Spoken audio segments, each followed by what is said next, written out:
Bueno, buenos días. Hoy estamos en una nueva entrevista para el proyecto de vinculación tecnológica sobre la implementación del protocolo de Nagoya. Hoy, 12 de julio de 2023, vamos a contar con la participación de Miguel Rapela, de Lucas Lechenín y de Mauricio Gregor. Que yo les voy a pedir, bueno, si brevemente nos pueden contar ustedes de qué área, de dónde vienen, para poder comenzar con la entrevista. Bueno, gracias por la invitación, comienzo yo, después lo dejamos a Lucas y después Mauricio. Mi nombre es Miguel Rapela, yo soy ingeniero agrónomo como carrera de grado, tengo los cursos de máster en ciencia de datos y soy doctor en ciencias agrarias y forestales. Una gran parte de mi vida la he dedicado estrictamente a la parte práctica y activa del mejoramiento vegetal, y por supuesto, al hablar de mejoramiento vegetal siempre se habla de recursos genéticos porque las cosas están estrechamente relacionadas, pero luego otra gran parte de mi carrera estuvo relacionada a la propiedad intelectual. En lo que respecta a eso, he participado a nivel internacional en muchos foros de discusión relacionados con el Tratado de Recursos Fitogenéticos de la FAO y con el Convenio de Diversidad Biológica y por supuesto con el Protocolo de Nagoya. Toda la parte de acceso exclusivamente desde la parte técnica, y por supuesto ha contado con una parte de análisis mío en algún momento respecto a la factibilidad de la aplicación de todos estos proyectos aquí. Actualmente me desempeño como director académico de la maestría en Propiedad Intelectual y Nuevas Tecnologías de la Facultad de Derecho de la Universidad Austral, con la materia a cargo que es Biotecnología y Mejoramiento Vegetal, Propiedad Intelectual y Mejoramiento Vegetal, en la cual uno de esos temas justamente es el acceso a los recursos genéticos, tema que es siempre dictado por Lucas Lechenín, que ahora le dejo el pie por haber hecho justamente su tesis cuando terminó la maestría en este tema. Lucas. Gracias, Miguel. Bueno, como dijo Miguel, mi nombre es Lucas Lechenín, soy el director ejecutivo de la maestría en Propiedad Intelectual y Nuevas Tecnologías de la Universidad Austral. Además, soy magíster en Propiedad Intelectual por la misma casa de estudios y magíster en Administración de Empresas por la Universidad Nacional de Córdoba. A ver, como bien dijo Miguel, en la materia que él tiene a cargo, doy la clase de acceso. Esto se debe en primer lugar, a haber desarrollado mi tesis en un anteproyecto de ley para regular el acceso justamente a los recursos genéticos en la República Argentina. Y también he desarrollado algunos capítulos de algunos libros y publicaciones referentes al tema. Al igual que Miguel, pero más en el ámbito general de la propiedad intelectual, he participado de distintos foros de la Organización Mundial de la Propiedad Intelectual en materia de discusión acerca de la regulación de los derechos de propiedad intelectual, y también he sido invitado por la organización al Colegio de Profesores y a exponer acerca de distintas temáticas relativas a esta materia. Pero bueno, ahora le doy el paso a Mauricio, que es alumno y está pronto a defender su tesis, que tiene justamente como director a Miguel, pero ha hecho un trabajo profundo y detallado acerca de el acceso a los recursos genéticos en materia en Argentina particularmente, vinculándolo con distintos proyectos de ciencia y técnica. Así que, Mauricio, todo tuyo. Gracias, Lucas. ¿Qué tal? Bueno, un gusto, Marlene y el resto del equipo. Mi nombre es Mauricio Gregori, yo soy abogado y agente de la propiedad industrial.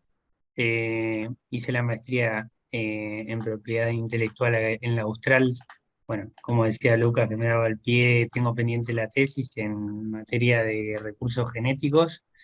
Y bueno, yo no tengo tanto por ahora desarrollo académico como mis colegas Miguel y Lucas, por ahora, digamos.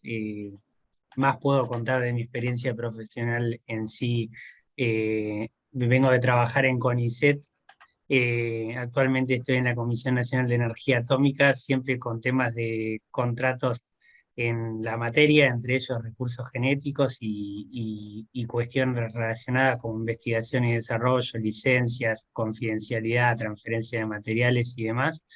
Eh, y también trabajé en un estudio de ciencia y tecnología que se llama Kaplan, en donde me enfoqué más en tema de contratos un poco y más en temas de marcas.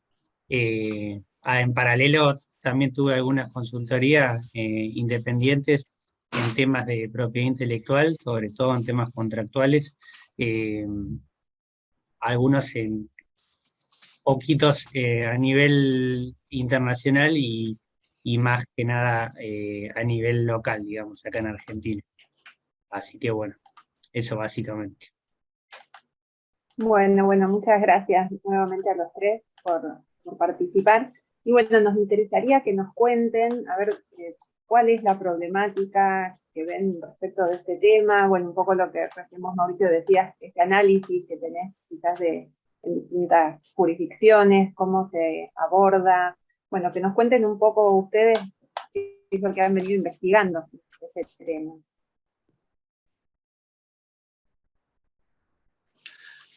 Bueno, no sé, Miguel, Mauricio. Sí, no, disculpa, estaba hablando con el micrófono apagado. Les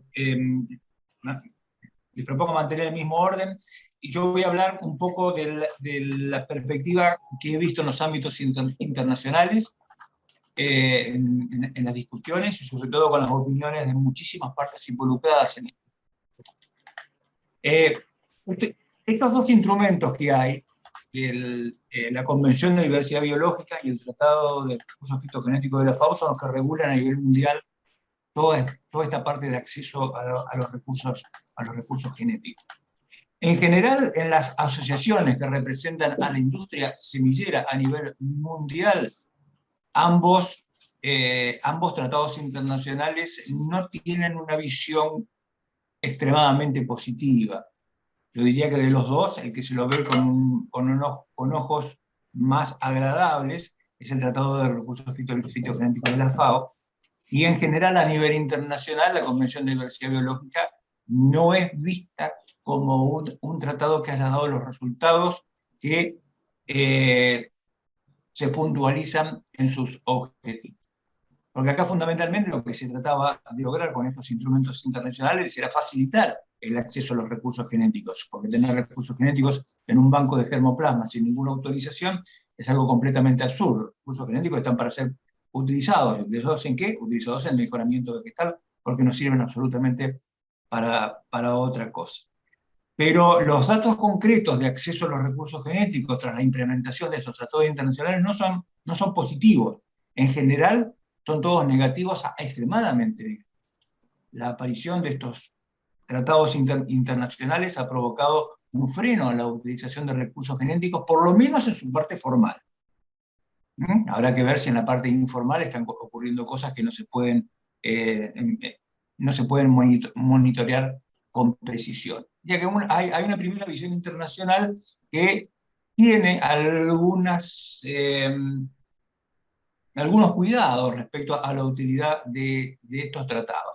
En particular, lo que ocurre con Nagoya y la Convención de Diversidad Biológica es que eso es un tratado fundamentalmente escrito desde la óptica conservacionista, que en general difiere bastante de la óptica produccionista, que es la que estuvo más recostada en el Tratado de Recursos Fitogenéticos de la FAO, a nivel internacional. Cuando lo bajamos a nivel nacional, que ahora sí se los voy a dejar a que esto hablen Lucas y Mauricio, porque realmente son especialistas en el tema, el hecho concreto es que cuando la Constitución argentina derivó la administración de los recursos a las provincias, acá lo que se provocó fue un poco lo mismo que ocurrió en los ámbitos educativos. El Estado se desentendió de una problemática que, bueno, yo considero que debería ser la prioridad del Estado nacional y no de bajarle esto a las provincias. Y lo que ocurre, y seguramente Mauricio lo va a poder detallar con muchísima precisión, es que no todas las provincias de Argentina están preparadas para manejar aspectos tan técnicos de una materia de la cual prácticamente no conocen nada. Eso hace que el acceso a los recursos fitogenéticos en Argentina pueda estar supeditado a la capacidad que cada provincia tiene para administrar cómo es todo este problema.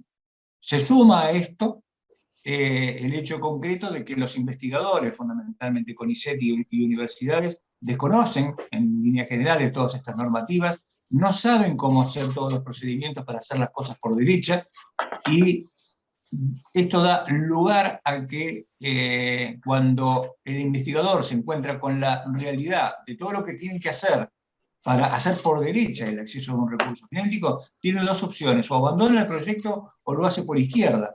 Y entonces, nuevamente entramos al problema de que se han escrito y se están aplicando normativas que, en lugar de favorecer el acceso, uso y compartido de los recursos fitogenéticos, que es lo que demanda la Convención y también el Tratado de Recursos Fitogenéticos, lo único que logramos es no los utilicemos.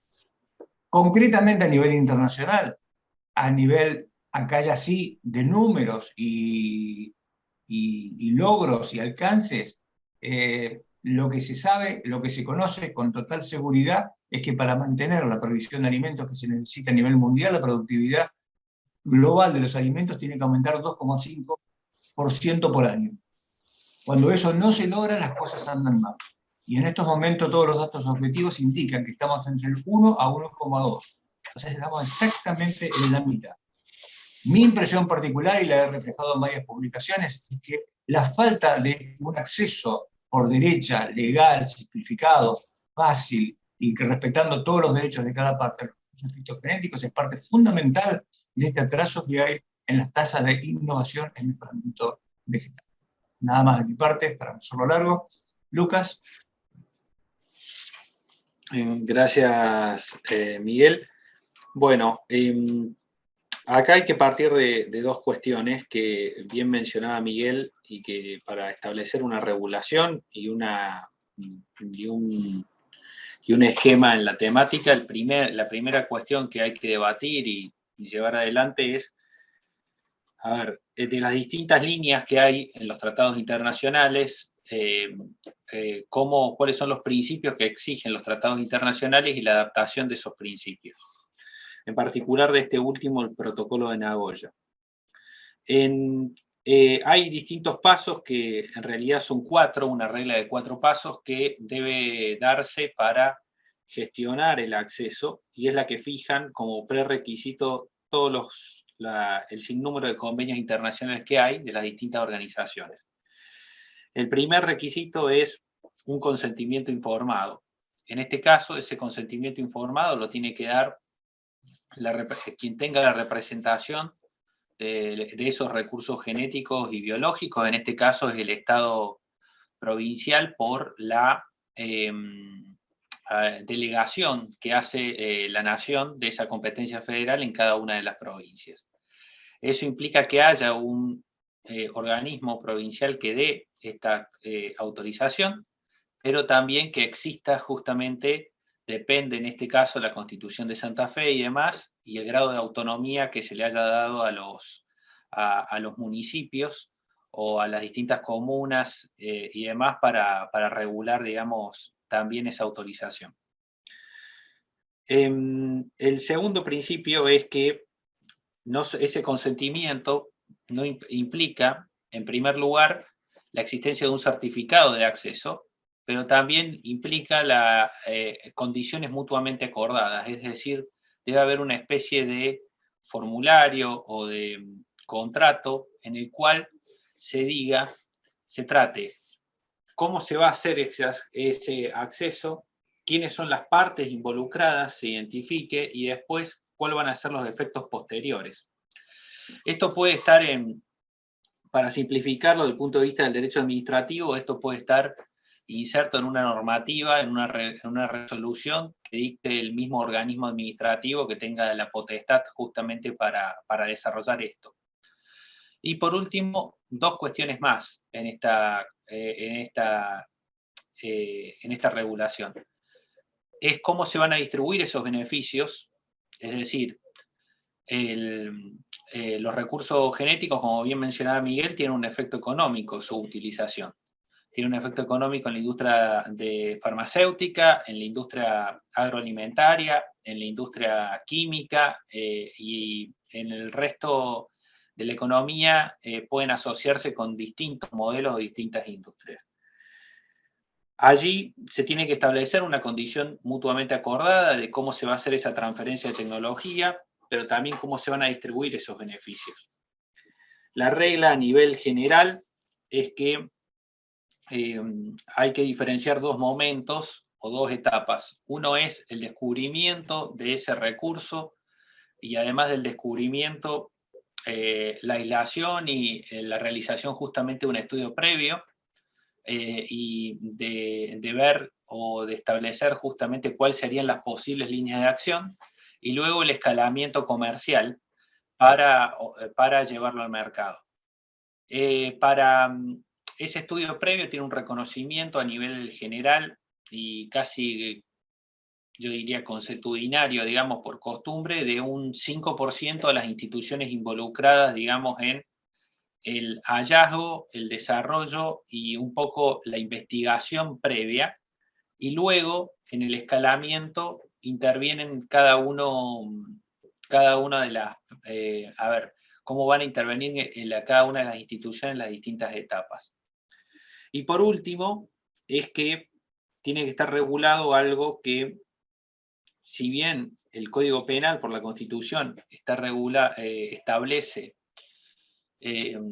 que es competencia federal, hay una normativa que es normativa administrativa de cada una de las provincias que puede establecer multas o clausuras o un orden administrativo en relación justamente a la infracción que se comete por no seguir este procedimiento.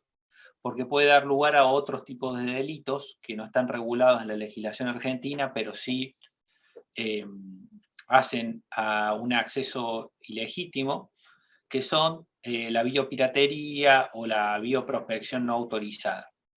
Entonces, en ese marco, hay que tener en cuenta eso por un lado. Por otro lado, y esto ya Mauricio es más conocedor del tema que yo, por otro lado es que hay que tener en cuenta las particularidades de nuestro régimen de ciencia y técnica en Argentina.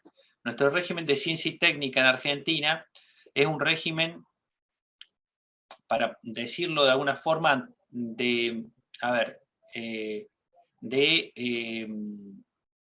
si se quiere, de un centro muy grande con brazos o con extensiones raquíticas en cada una de las provincias. ¿A qué me estoy refiriendo?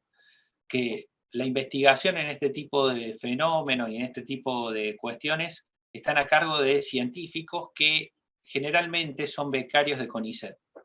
Entonces se da una situación de doble dependencia de estos becarios, porque primero trabajan para una universidad y ahí en Santa Fe tiene una universidad que hace bioprospección y es muy importante que la Universidad Nacional del Litoral con el CETIS, el centro justamente de innovación y de desarrollo allí.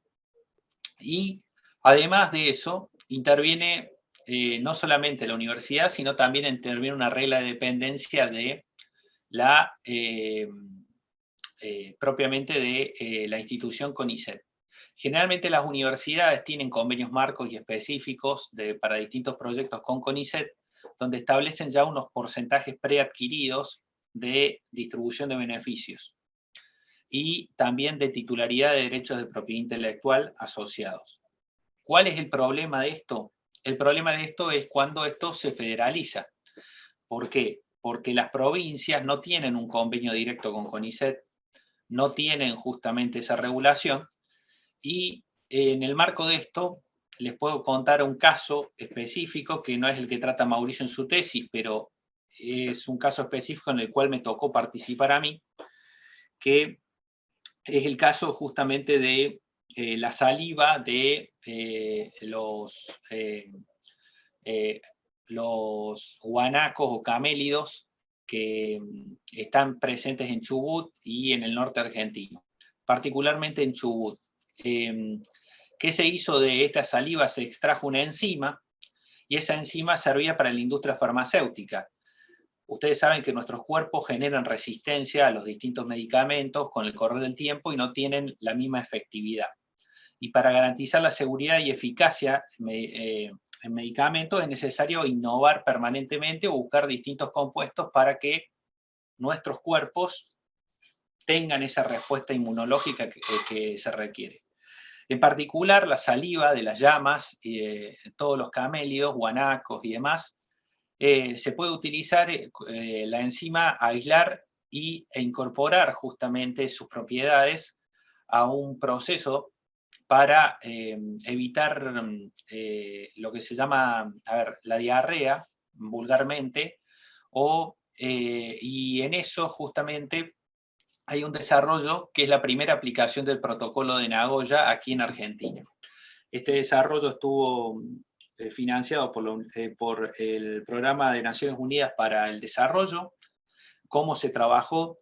Se trabajó con estas condiciones, se estableció un acceso previo, tuvo que dar la provincia de Chubut su consentimiento informado, también en los municipios donde interactuaba justamente, donde estaba esta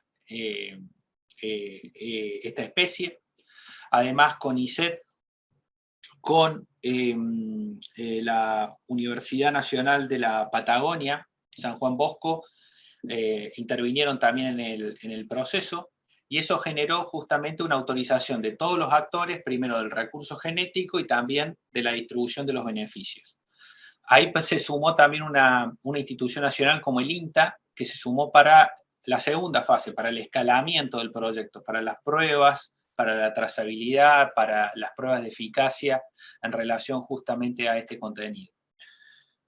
Dicho esto, lo que se tiene que centrar la ley, digamos, o una regulación es primero entender el esquema y la cláusula federal, entender estos principios básicos que están detrás de los tratados internacionales, y también saber que indefectiblemente van a participar instituciones de ciencia y técnica. Entonces tiene que haber una especie de cláusula gatillo en la ley que habilite a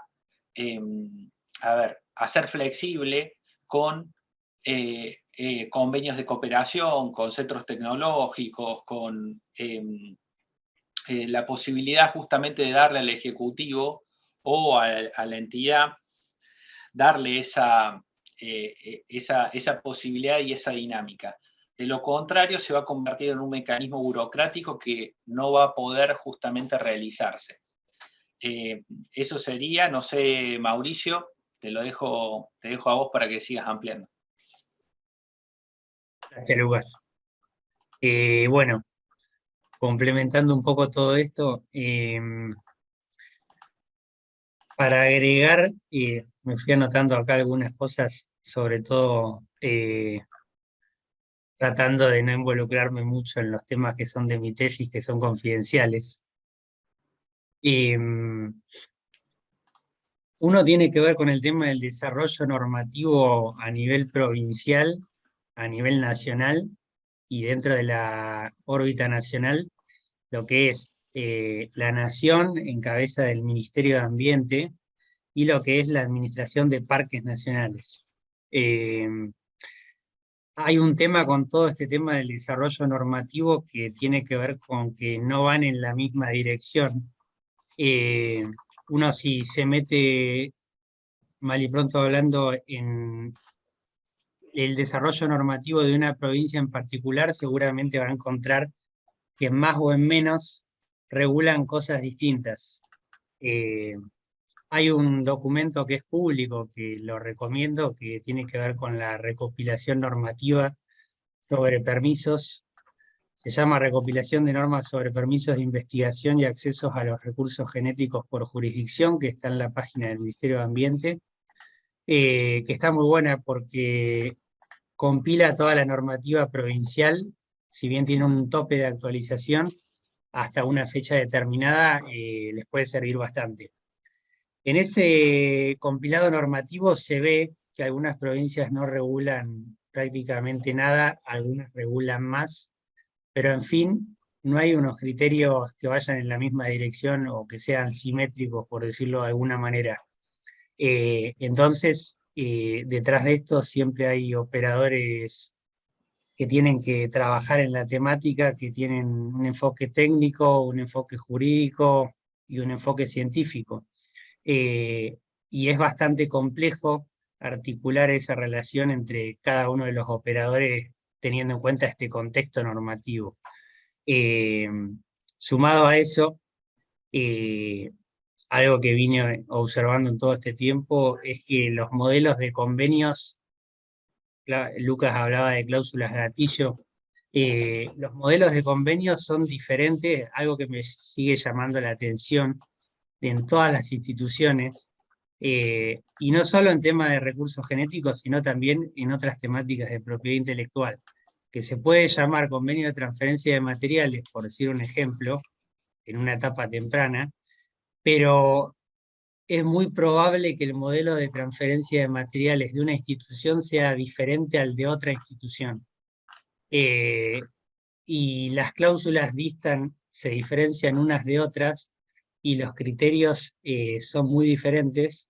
Entonces, complica la cuestión porque la verdad que más o menos sigue la misma dirección que el entramado normativo, por decirlo de alguna manera. No hay criterios simétricos en las normativas, tampoco hay criterios simétricos en los contratos. Después, otra cuestión que se viene viendo es que al momento de fijar las regalías, las partes se vienen aferrando de una manera muy tajante a tener un beneficio económico, por decirlo de alguna manera, espléndido, y se idealiza de alguna manera el querer cobrar muchísimo y que sea el mega proyecto económico, y eso termina siendo contraproducente. Porque se genera como una especie de confrontación, por decirlo de alguna manera, o falta de puntos de encuentro en lo que tiene que ver con quién es el dueño del recurso, que comúnmente podrá ser una provincia, podrá ser la Administración de Parques Nacionales o podrá ser la nación, dependiendo de dónde se encuentre el recurso genético, en qué territorio. Y después también se encuentran las instituciones, que como decía Luca, muchas veces tienen doble dependencia, y esas instituciones probablemente, que no son titulares del recurso, sí probablemente sean titulares de la propiedad intelectual.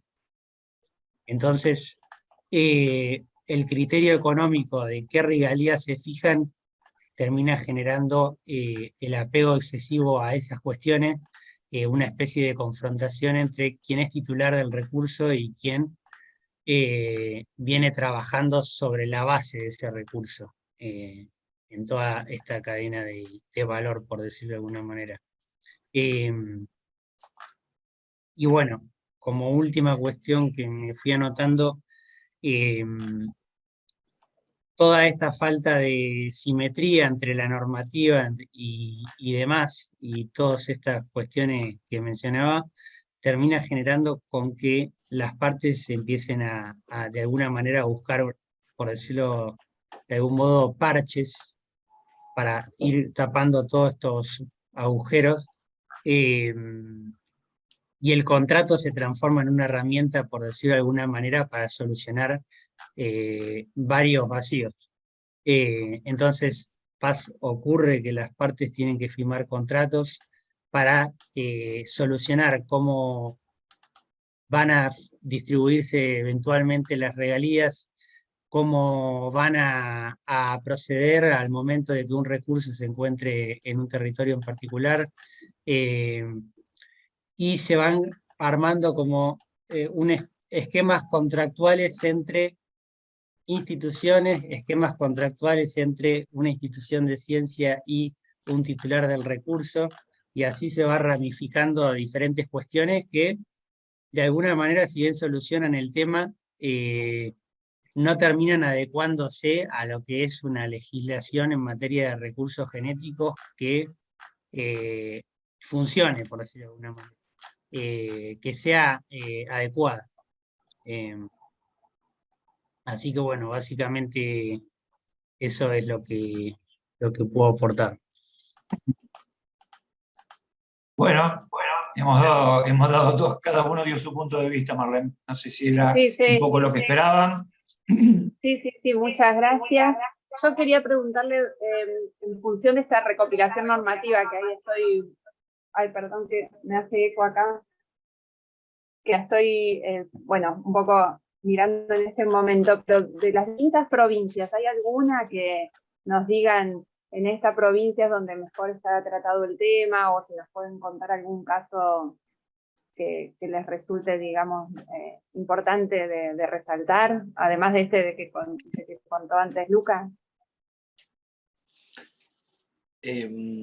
Mauricio, todo tuyo. ¿Hay alguna que haya hecho bien los deberes? ¿O algunas? Bien, en realidad, esto es una opinión subjetiva. Creo que en una primera impresión van a ver que las provincias que más normativa tienen son las que más regularon. Entonces, cuando vean que hay provincias que tienen muchas normativas y formularios para acceder a los permisos, esas avanzaron un poco más. Ahora, lo que veo es que muchas veces lo que tiene una no tiene la otra en algún punto, entonces hay que armar como una especie de, por decirlo de alguna manera, hay que articular tomando un poco de cada una. Es mi impresión. Bueno, yo quería hacer una pregunta, a lo mejor es a los tres. ¿Ustedes creen que hubiese sido mejor que el tema de los recursos naturales, o por lo menos para esto de los recursos con relación a Nagoya, hubiese sido mejor que esté a nivel nacional y no provincial? De mi parte, sin la menor duda. Y, A ver, perdón, sí. sí, no. Si bien la regla constitucional dice que la nación fija los mínimos y las provincias después pueden o establecer ese mínimo o exigir más, la realidad es que la nación o el Congreso Nacional nunca fijó el mínimo. Entonces,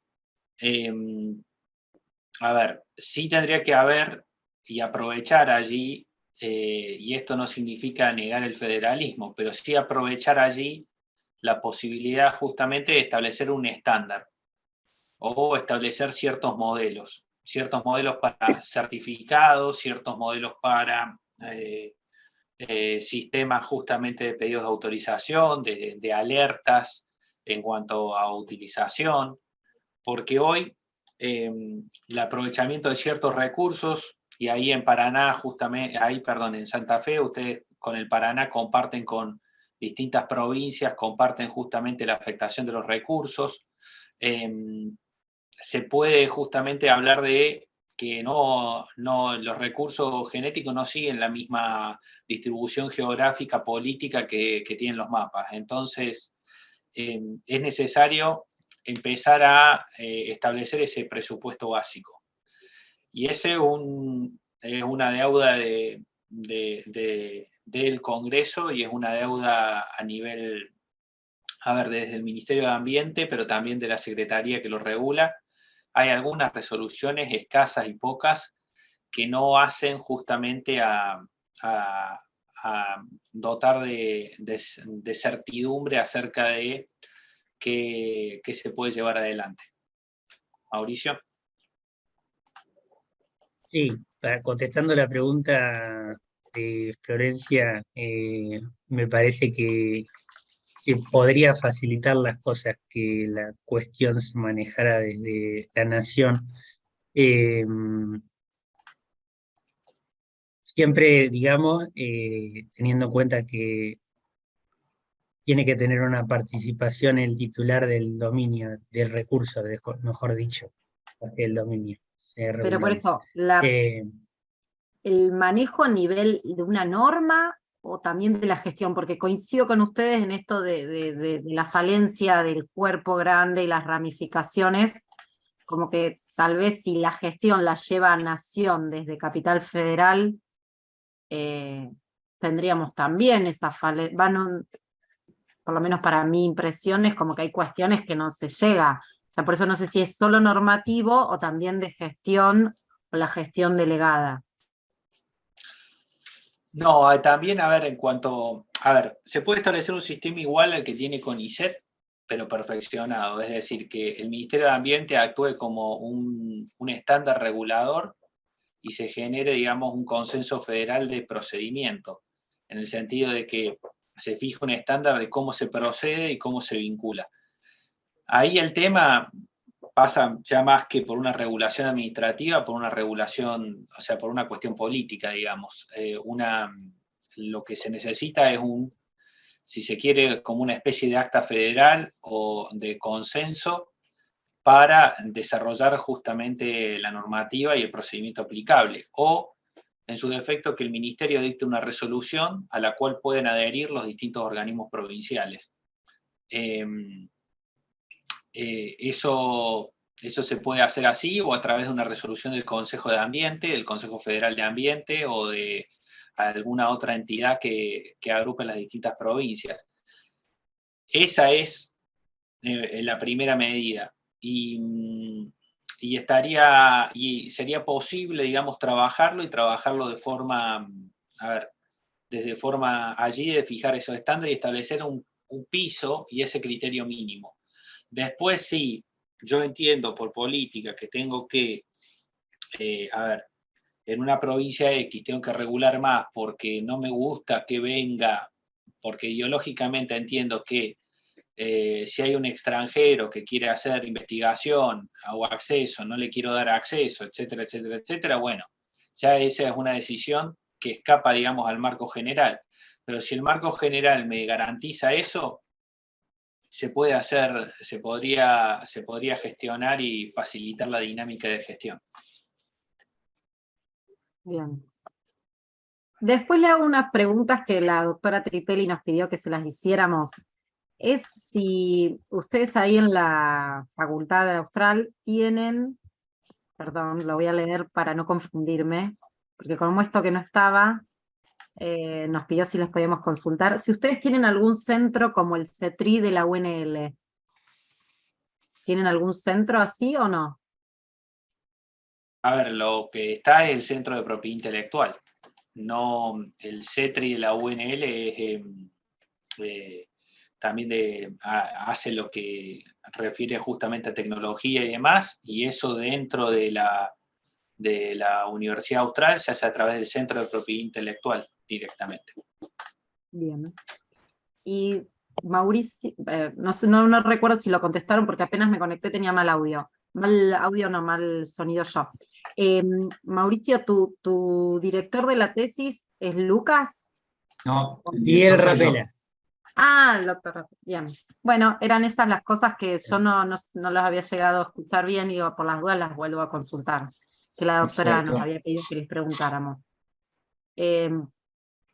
Bueno, a mí solo me quedan dudas, porque bueno, también es escuchar algo diferente, nadie nos lo había mencionado esto de esta manera, como de verlo a nivel nacional. Nosotros estuvimos hablando con mucha gente acá, senadores no, diputados de la provincia, gente de gestión de la provincia, y todos hacen mención, bueno, a lo que, siendo que tenemos que regularlo a nivel provincial, de la falencia y demás. Y sí nosotros reconocemos que debería haber una norma de presupuestos mínimos que daría este marco más general, pero no con la visión de ustedes como la ven también a la gestión. Así que a mí me pareció, por lo menos es otro punto de vista también, ¿no? Que si uno siempre escucha medio lo mismo y no se genera otros interrogantes. Así que yo de mi parte, muchísimas gracias, súper claros. No sé si ustedes, Marlene, Bernardita, tienen alguna duda. o alguna pregunta más. No, yo también les agradezco y bueno, sí, como dice Flores, como fue escuchar una visión diferente de algo a lo que veníamos escuchando en las otras entrevistas, así que bueno, enriquecedor en ese aspecto y bueno, y estamos en contacto para cualquier otra duda que nos surja, nada, seguir en contacto. Perfecto. Bien, yo les agradezco esta reunión, me alegra muchísimo el tema de interés en el que están trabajando ustedes. Está bien que por los momentos del país estos temas pueden llegar a estar en la prioridad número 1500, ¿no? Pero cuando tratamos de diferenciar lo urgente de lo importante, bueno, estos son los temas importantes que realmente nos deberíamos ocupar. Si bien no somos un país mega diverso, sí somos un país con importantes recursos genéticos como para tener en cuenta. Una recomendación, si ustedes me aceptan una recomendación, no dejen de entrevistar a los usuarios. Una cosa que hacemos en la maestría es tratar de llevar en algún momento que los alumnos escuchen cómo ven el tema de propiedad intelectual y nuevas tecnologías por parte de un usuario. Por ejemplo, en derecho de autor, todos los años llevamos a un músico de rock, y que lo único que queremos es que nos traslade la experiencia de lo que un afectado por el derecho de autor, cómo lo ve, cómo ve el funcionamiento del sistema, ¿funciona o no funciona? Es decir, al usuario, ¿esto le sirve o no le sirve? Entonces, no dejen de entrevistar a usuarios, al que realmente tiene que trabajar con un recurso genético, y le pregunten, ¿cómo te va? ¿Pudiste acceder fácil a tu recurso? ¿Qué problemas tuviste? ¿Cuánta burocracia te costó vencer para hacer todo esto? ¿Te fue fácil? ¿Te fue difícil? ¿Qué tardaste? ¿Una semana o tardaste un año para llegar al recurso genético? Y que vean, porque si no, diría un viejo profesor de la universidad, el papel aguanta cualquier cosa, y lo que tenemos que ver es, bueno, exactamente, hemos hecho todo un sistema internacional, regional y nacional de acceso, uso y acceso y compartir recursos de los recursos genéticos. Bien, pero esto funciona o no funciona. No dejen pasar eso, y yo creo que si cumplen con todo eso, esto va a ser algo que sirva. Lo que uno aspira, obviamente cuando yo digo contundentemente que esto debería haber estado en potestad del Estado Nacional, bueno, hoy no lo podemos echar atrás, ¿no? Ya no podemos cambiar la Constitución, esto está como está. Bueno, y ahora hagamos lo mejor posible para que esto pueda funcionar. Quizás, como dijiste, Florencia, si hubiese un presupuesto de mínima por parte del Estado de lo que debe hacer, quizás eso ayudaría un poco a organizar mejor toda esta situación. Y Mauricio estuvo bastante parco en contar que hay provincias que de esto no saben absolutamente nada. Y llegado a ese momento, el pobre investigador o el que necesite un recurso, acá yo no sé qué hace, porque el nudo no se puede desatar de la manera en que está hoy puesto. Así que bueno, era una recomendación. Sí, un poco agregando, como para que también ustedes sepan, porque no lo mencionamos, tal vez, fue que las primeras entrevistas son con investigadores y con gente que ya ha sacado un hongo para que es no me acuerdo los términos, bioinoculante, algo así. Bueno, todos los trámites, todo lo engorroso que le es obtener primero el permiso para el estudio, para la investigación, y bueno, que se quedaron ahí. No tienen más para poder empezar a producir y venderlo, o bueno, poder ponerlo en el mercado o salir digamos, a la producción. La siguiente etapa no la pueden resolver, que son de acá de la provincia de Santa Fe. O sea que un poco estuvimos con ellos también viendo la falencia, y en base a la falencia que ellos nos dijeron, lo que dijo la provincia, lo que dicen los diputados, nos quedaba como esta pata de decir, bueno, ¿qué más hay para poder ayudar a unir esto? Que la realidad lo que falta es decir, bueno, a ver, todo lo que ustedes estuvieron diciendo, lo ponemos en algo y que quede escrito para avanzar, que es lo que no hay, y coincido en eso con Mauricio, de que debe haber provincias que todavía menos idea de lo que pasa acá, en Santa Fe. Hay todavía, ¿no? Así que bueno, nuevamente, muchísimas gracias. No, gracias a ustedes y mucha Tiempo. suerte y éxito en todo lo que están haciendo. Cualquier cosa, Marlene, te conectas conmigo y si es necesario hacer otra reunión. Muchas gracias también. Buenísimo, buenísimo. Muchísimas gracias. Gracias a ustedes. Gracias. Nos Chau, vemos. chau. Hasta luego. Chao, hasta Chao, luego. hasta luego.